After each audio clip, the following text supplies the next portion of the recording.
all day. All right, what's going on, guys? Haven't been on here in a little bit, kind of staggering out the videos a little bit because basically I'm focused on stocking my stuff for Q4 on Amazon, and so that's what I've been really spending a lot of my time. And also, just haven't had a lot to talk about recently in the past week or two, so kind of slowing it down. I did a break video, and that's why I've got all these cards here instead of my normal display, but rest assured, I'm still on the Wentz wagon.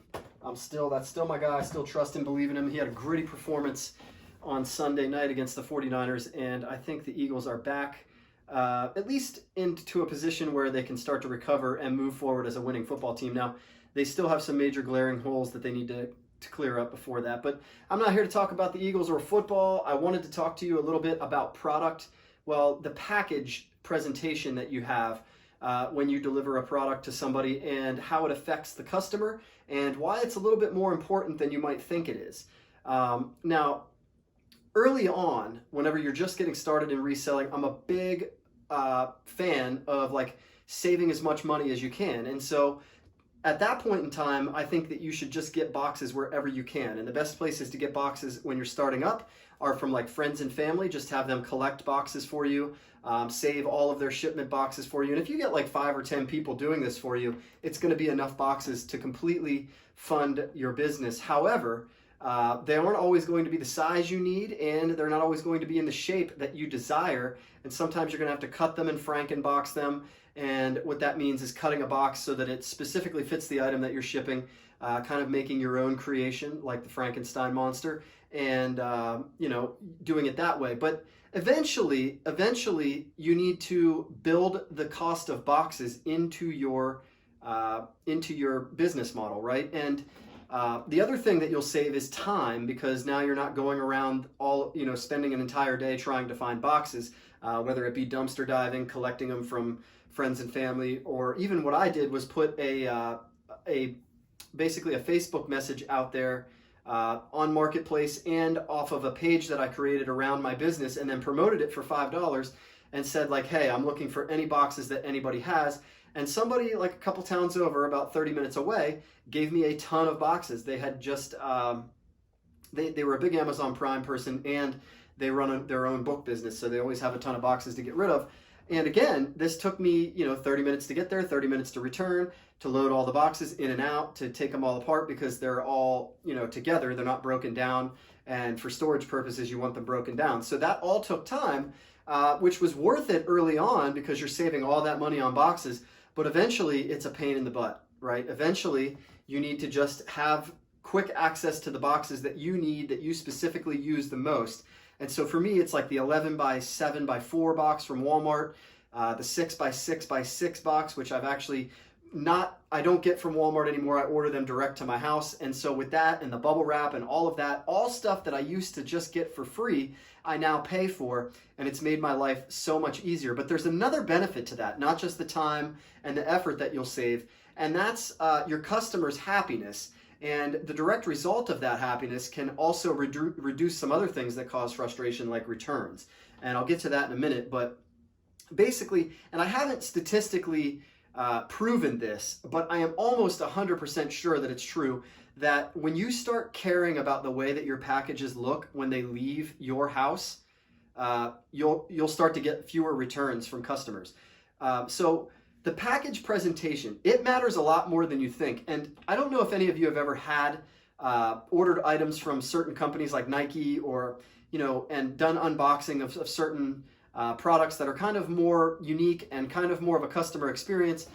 You'll notice that a lot of companies are like over the top on their packaging. In fact, they put a lot of trinkets in there, just a lot of unnecessary protection and just layers to the thing that don't really seem necessary to you. But what happens is, immediately upon receiving the item, if the package is nice, you get a dopamine hit that causes you to have a positive correlation with this product before you've even actually set eyes on it, right? And so the snowball's already growing, right? The snowball's already building and building and building, and it's building towards positivity. Now, of course, this can go off the rails with a major thing, like the thing being broken in half or something.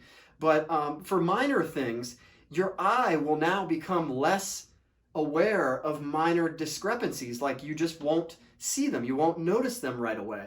And this is all playing into the shipper or the company's favor, right? Because now this customer, despite there might be minor flaws or minor details that aren't up to par with what the customer expected to begin with, they've completely disregarded and not noticed them because they're overwhelmed with happiness. Now, I know this seems like it's a little extreme, right? You're like, oh, there's no way that a package can do that. But it does, and it does the negative way too. Like if you get something that shows up looking like a turd, it's like bent in 14 different places, there's tape like falling off of it, it's ripped, it's not packaged very carefully, you're going to immediately think that everything about this transaction is bogus, right? Everything about what the buyer said is completely off. And so it's going to snowball and create a negative event for you, that even if the product ended up being pretty much what you said it was going to be, the customer might have just decided on unhappiness because of the way that this whole thing started, and now they're going to return the item or just, complain about it or try to get a partial refund for it or whatever. So you have to be aware of the customer experience when you're mailing. And so that's why companies go that extra mile to make their packages ridiculous and make it seem like it's way over the top, and try to create happiness before you've even actually. And a lot of times, sometimes at least, whenever a company does that, their product isn't actually up to par, and that's what they're doing to try to like trick you into believing that it is, right? But I'm not trying to trick. I'm just trying to create a positive customer experience so that you don't think negatively of the item and start to pick out all the negative details immediately, because that's what you do when the process starts off negatively, right? You start to, well, if this is wrong with it, then all these other things have to be wrong with it too. And you start checking to make sure every little thing is right about it. And you start looking for things that are wrong with it so that you can eventually send it back, right? And so that just like stresses the importance of caring about packaging your items. Make sure that they aren't moving around. Make sure that there's nothing that the customer can say, hey, this guy fell short on that part, and now I'm going to start just critiquing this whole shipment from top to bottom to give this seller a hard time. So just double check, make sure that all your tape is pushed down, make sure that it's taped and sealed evenly, make sure that it's not shaking around in the box, make sure that the box doesn't look like a raggedy old beat up box from your childhood. Make sure that there's not rips and tears in the box. Make sure that there's not smelly stains or just other stickers on there. Just a complete mess of things that are going to cause the customer to correlate the experience as negative from the very jump. So hopefully this was helpful to you. I kind of want to give you some tips that I've realized as I go on my journey. And so I'm kind of documenting and helping you at the same time. So I've reached the point where I've realized that getting free boxes isn't as useful as actually providing the customer a good experience. And so I've reached that point in time in my business, and I think I could encourage others to try to get there as soon as possible as well, because eventually you're going to find that that's the better way to do things. So if you enjoyed the content, go ahead and like the video or share the video. Comment what you do or where you get your boxes or what you've noticed about packaging things for customers. If you want to see more content like this, go ahead and subscribe to the page, because I'm always talking about Flip Life, whether it be stock market or sports cards or buying and selling, just reselling in general, or also wholesale Amazon selling, which I've gotten into as well. I'm always talking about basically things that you can buy for one price and sell for another. But in the meantime, keep on flipping.